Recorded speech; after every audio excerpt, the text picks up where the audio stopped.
거리두기 해제 이후 저녁 모임이 늘고 있습니다. 골목 상권 회복을 기대하는 바람도 함께 늘고 있는데요. 코로나 이전 매출 회복이 가능할지는 예측하기가 어렵습니다. 그동안 바깥 소비 문화가 바뀌었기 때문입니다. 이관성 기자가 취재했습니다.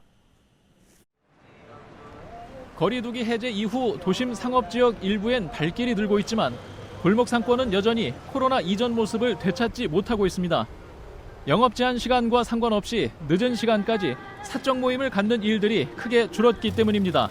해제됐지만 그러니까 습관화된 것 같아요. 이제 밥을 먹어가면서 이렇게 가볍게 한잔하는 이런 문화들이 이제 종전에는 그 코로나 이전에는 그냥 일상적으로 있었는데 그 일상이 좀 바뀐 것 같아요. 지난해 말 중소벤처기업부가 발표한 2020년 소상공인 실태 조사를 보면 코로나 1년 차였던 2020년 소상공인 영업이익은 2019년보다 절반 이상 감소했습니다. 예술 스포츠 여가 업종은 85.2% 감소했고 교육 서비스 업종은 66.4%, 숙박 음식점 업종은 56.8% 감소했습니다.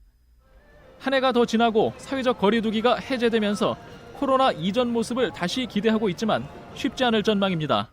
상인들은 코로나가 남긴 생활 습관과 소비 성향이 거리두기 해제 이후 상당 기간 지속될 것이라고 보고 있습니다.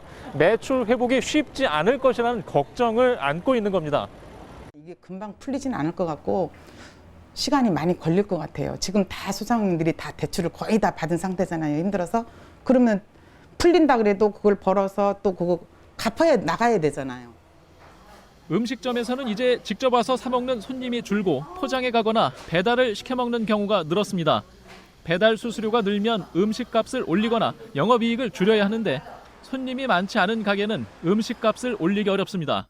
배달이 지금 현재 그 매일 그 매출액의 20% 가까이가 돼요. 그러니까 안 할 수가 없는 거죠. 사실 그렇다고 그래서 이게 배달은 막 수수료가 많이 나가니까. 적자가 들어가는 상인들은 매출 회복 때까지 마냥 기다릴 수도 없습니다. 기간이 2년이 넘다 보니까 이거를 폐업을 해야 되나. 폐업을 하면은 이것도 원상복귀를 시켜야 되잖아요. 또 뭐 사업자 그 폐업을 하면은 정부에서 대출 소상공인 받은 거를 다 갚아야 된다고 그러더라고요.